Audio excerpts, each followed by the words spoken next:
గురుగారు నమస్కారం అండి. నమస్కారం అమ్మా. గురుగారు, శివుడు ఆది యోగిగా కూడా ఎందుకు చెప్పబడతారంటారు?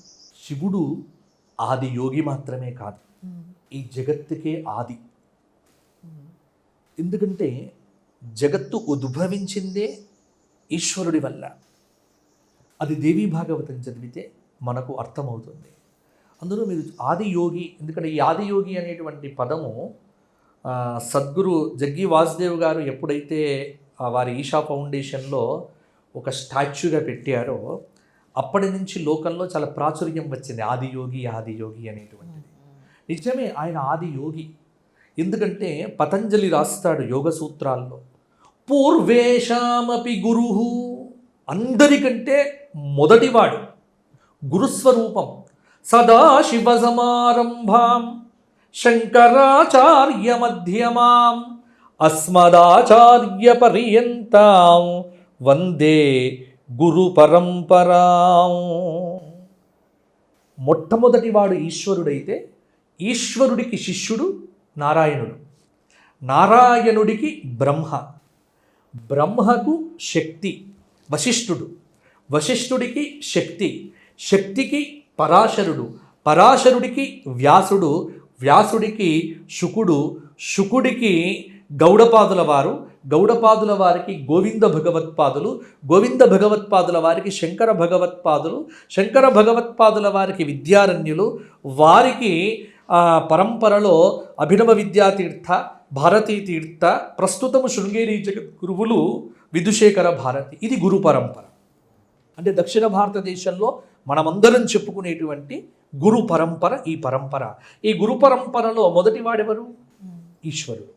పూర్వేషామపి గురువు అంటే జగత్తు ఏదీ లేనప్పుడు ఈ జగత్తు యొక్క నిర్మాణం ఎలా చెయ్యాలి అన్నటువంటి ఆలోచన కలిగితే అప్పుడు జగత్తు యొక్క ఆ సృష్టిని అమ్మవారు అంటే పరాశక్తి, మాయా ఈశ్వరుడు రెండు కలిస్తే జగత్తు.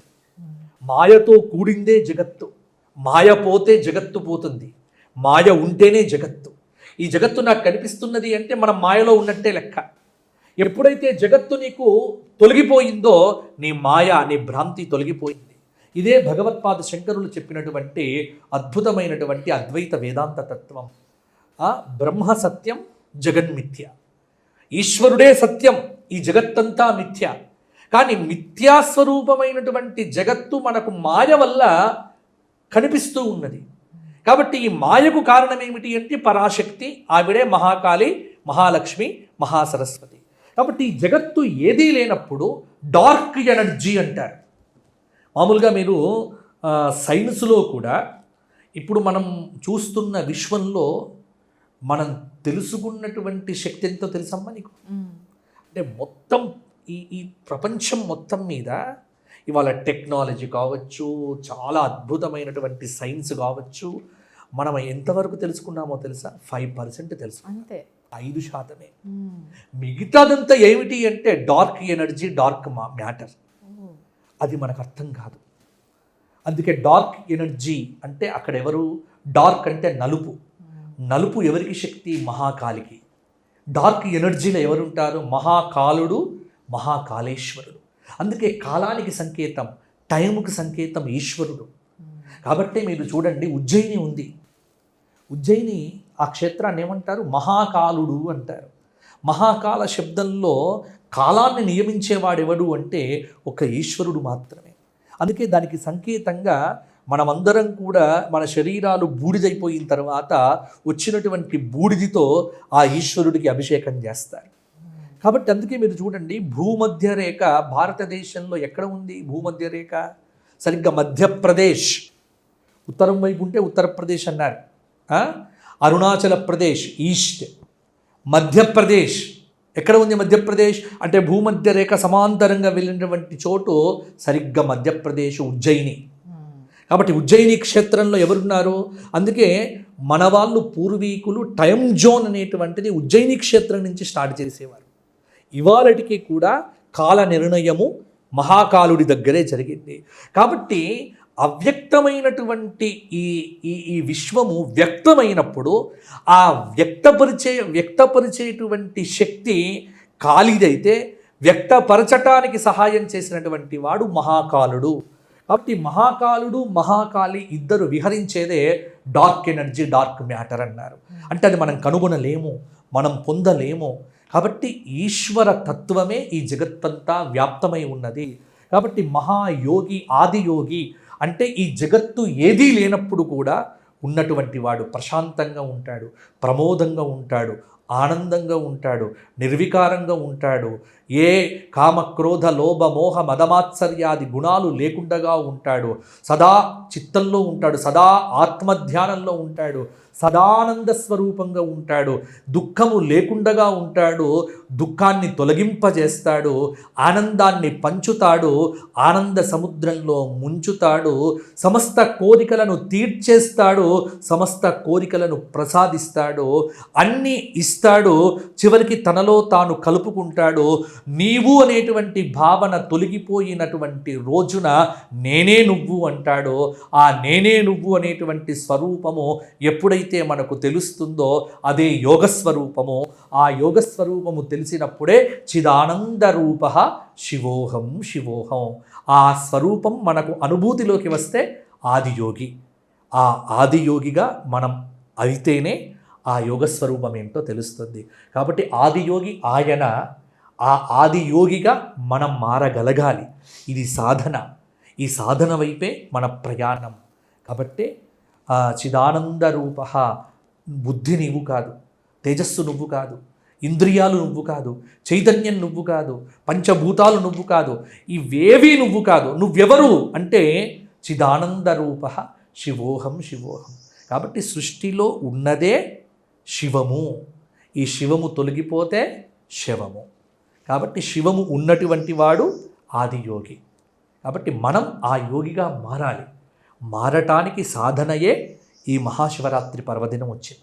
కాబట్టి మహాశివరాత్రి ఎందుకోసం వచ్చింది అంటే భోగిగా ఉన్నటువంటి నీవు యోగిగా మారు. ఈ భ్రమ, ఈ ప్రపంచం, ఈ కోరికలు ఇవేవి వద్దు. ఇవన్నీ అయిపోయాయి, ఒక రోజున పోతాయి నీతో పాటు. ఇవన్నీ విడిచిపెట్టి నువ్వు పోవాలి. ఈ జగత్తులోకి నువ్వు అనుభవించటానికి రాలే. ఈ జగత్తులో ఉన్న కొన్ని అనుభవాలను పొంది నీ వికారాలను పోగొట్టుకోవటానికే ఈ ప్రపంచానికి వచ్చావు. కాబట్టి వికారాలన్నీ పోగొట్టుకోవటానికే ఈ రాత్రి పూట మేలుకొని ఉండు. ఈ రాత్రి మేలుకొని ఉండి ఏం చెయ్యాలి? జ్ఞానాన్ని సంపాదించు. రాత్రి ఎప్పుడు కూడా అజ్ఞానానికి సంకేతం. రాత్రిని చీల్చి సూర్యోదయం జరుగుతుంది. అజ్ఞానాన్ని చీల్చి జ్ఞానం అనేటువంటిది కలిగితే అదే శివరాత్రి సాధన. కాబట్టి రాత్రంతా మేలుకొని ఉండడము అంటే అర్థం ఏమిటి? జ్ఞానం వైపు ప్రయాణం. దీని గురించి మనం క్వశ్చన్ తీసుకున్నాం. కాబట్టి జ్ఞానం వైపు ప్రయాణం చేయటమే ఆదియోగి లక్షణం. కాబట్టి ఆదియోగి అంటే జ్ఞానానుభూతి కలిగినటువంటి శివస్వరూపము. కాబట్టి నిర్వికారమైనటువంటి స్వరూపము, ఏ కోరికలు లేనటువంటి స్వరూపము. కాబట్టి యమ నియమ ఆసన ప్రాణాయామ ప్రత్యాహార ధారణ ధ్యాన ఈ స్థితి దాటి సమాధి స్థితిలో ఆనందాన్ని పొందేటువంటి స్వరూపమే ఆదియోగి స్వరూపం. అందుకే చూడండి ఎంత బాగుంటాడో ఈశ్వరుడు. ఆ ముఖము చూస్తూ ఉంటే మన కోపాలు పోతాయి. అందుకే నేను అంటాను, ఇప్పుడు ఉన్నటువంటి రోజుల్లో ఎవరిని చూసినా ఫ్రస్ట్రేషన్. చూడండి ఎంత చికాకుగా ఉంటారు. అంటే ప్రతి చోట చికాకు కనిపిస్తూ ఉంటుంది. పిల్లవాడికి చికాకు, భార్య చికాకు, ఇంట్లో భర్త చికాకు, అందరూ ఈ చికాకులు పోవాలి, ఈ చిరాకులు పోవాలి, పరాకులు పోవాలి అంటే నువ్వు ఎప్పుడు ఆనందంగా ఉండాలి. ఆ ఆనందంగా ఎలా ఉండాలో నీకు బోధించేవాడే, సూచించేవాడే ఆదియోగి. కాబట్టి ఆదియోగిగా అనుభవంలోకి తెచ్చుకోవాలి. నీవు యోగివి కావాలి అంటే ఆయనను అనుసరించు. ఆ శివుడి దారిలో వెళ్తే నీవు కూడా యోగి అవుతావు. నీవు భోగివి కాదు యోగివి అని చెప్పటానికే మొదలు ఆయన ఆదియోగి అయ్యాడు. కాబట్టి ఆయన చూడండి ఎలా ఉంటాడు. యోగమే స్వరూపం ఆయనకు. భోగాలు ఉండవు ఆయనలో ఎప్పుడు కూడా. అంటే ఎవ్వరూ ధరించినటువంటి పులి చర్మాన్ని ధరిస్తాడు. తర్వాత పెద్ద జడలు ఉంటాయి. అంటే సృష్టిలో నశ్వరం, ప్రతిదీ నశ్వరమే, ఏది నీతో వచ్చేది కాదు అని చెప్పటమే అది జ్ఞానం. ఆ జ్ఞానం శివుడి వల్లనే వస్తుంది. అందుకే శివుడు ప్రసాదించేదే శివజ్ఞానం. ఆ శివజ్ఞానాన్ని ఇచ్చే తల్లే లలితా సహస్రనామంలో శివజ్ఞాన ప్రదాయిన్యై నమో నమః. కాబట్టి ఆది యోగి ఉపాసన చేయటం శివరాత్రి నాడు మనందరి కర్తవ్యం. బా గురువుగారు అద్భుతం అండి, చాలా చక్కగా వివరించారు.